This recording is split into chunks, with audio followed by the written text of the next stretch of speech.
এই বিষয়টো যেহেতু আমাৰ দলীয় যেহেতু সংগঠন এটা আছে বা মাননীয় দিলীপ শইকীয়া ডাঙৰীয়া যেহেতু ৰাজ্যিক সভাপতি আৰু ইপিনে মুখ্যমন্ত্ৰী ডাঙৰীয়া আছে, গতিকে তেওঁলোকে আমাৰ লগত দলৰ লগত আলোচনা কৰি পেলাই আৰু লগতে অসম গণ পৰিষদ দলৰ লগত আলোচনা কৰি যিহেতু মিত্ৰতা যিহেতু আমাৰ থাকিবই, গতিকে এইটো অকল এখন জিলা বুলি নহয়, সমগ্ৰ অসমতে কি কৰে কি নকৰে দুটা দলে বহি পেলাই আলোচনা কৰিব।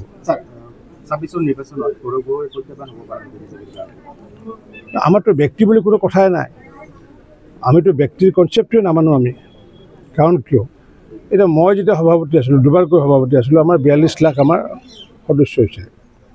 পৰৱৰ্তী সময়ত যেতিয়া আমাৰ ভৱেশ কলিতা ডাঙৰীয়া হ'ল বা দিলীপ শইকীয়া ডাঙৰীয়া হ'ল, তেতিয়া আমাৰ 55 লাখ আমাৰ সদস্য হৈছিল। ভাৰতীয় জনতা পাৰ্টীৰ আমাৰ ব্যক্তি ডাঙৰ কথা নহয়, আৰু সেইকাৰণে আমি কওঁ যে দেশ আমাৰ ঊৰ্ধত, তৃতীয় হৈছে আমাৰ দল, তৃতীয় হৈছে ব্যক্তি। আমাৰ সভাপতি যোনে নহওক কিয়, আপুনিও যদি সভাপতি হয়, আমাৰ দলৰ যিটো মাইক্ৰ' মেনেজমেণ্ট ছিষ্টেম, দলৰ যিটো বুথৰ শক্তিশালীকৰণ ছিষ্টেম, পৃষ্ঠা প্ৰমুখীকে আদি কৰি শক্তি কেন্দ্ৰকে আদি কৰি এই ছিষ্টেমবোৰ আছে কাৰণে ভাৰতীয় জনতা পাৰ্টী আমি পিছলৈ চাবলগীয়া হোৱা নাই। প্ৰতিটো নিৰ্বাচনত আমি সন্মুখলৈ চাব পাৰিছোঁ। আৰু কংগ্ৰেছে কি হৈছে, যিমানে মানুহ বদলাই আছে তেওঁলোকে পিছলৈ চাই আছে, অৰ্থাৎ তেওঁলোকৰ সংগঠন জান নাই বা জনসাধাৰণৰ জান নাই। মই এই দুদিন ধুবুৰীত আৰু হাটচিঙিমাৰীত ঘূৰি পেলাই বা মানকাছাৰত ঘূৰি পেলাই তাতে যিটো উমান পালোঁ, তাততো সংখ্যালঘু মানুহ অধিক। তেওঁলোকে আমাক কৈ আছে যে আপোনালোকে ভাৰতীয় জনতা পাৰ্টীটো অকল ডিব্ৰুগড়, শিৱসাগৰ, বঙাইগাঁৱত শক্তিশালী কৰে, ইয়াতে নকৰে, ইয়াতে মানুহবোৰ নাহে আপোনালোকৰ। তেওঁলোকেও বিচাৰিছে নহয়, মোদী ডাঙৰীয়াৰ যি কৰ্ম, যি কাম, গতিকে তেওঁলোকেও পোনপটীয়াকৈ ভাৰতীয় জনতা পাৰ্টীত আহিব বিচাৰে, যাৰ কাৰণে এইবাৰ কেইবাজনো সংখ্যালঘু সম্প্ৰদায়ৰ জিলা পৰিষদৰ আঞ্চলিক পঞ্চায়তৰ য'ত নেকি 100% মাইনৰিটি, তাতো আমাৰ সদস্য পদুম ফুলত জিকিছে। কাৰণ কিয়, সংখ্যালঘু অঞ্চলৰ মানুহ বুজি উঠিছে।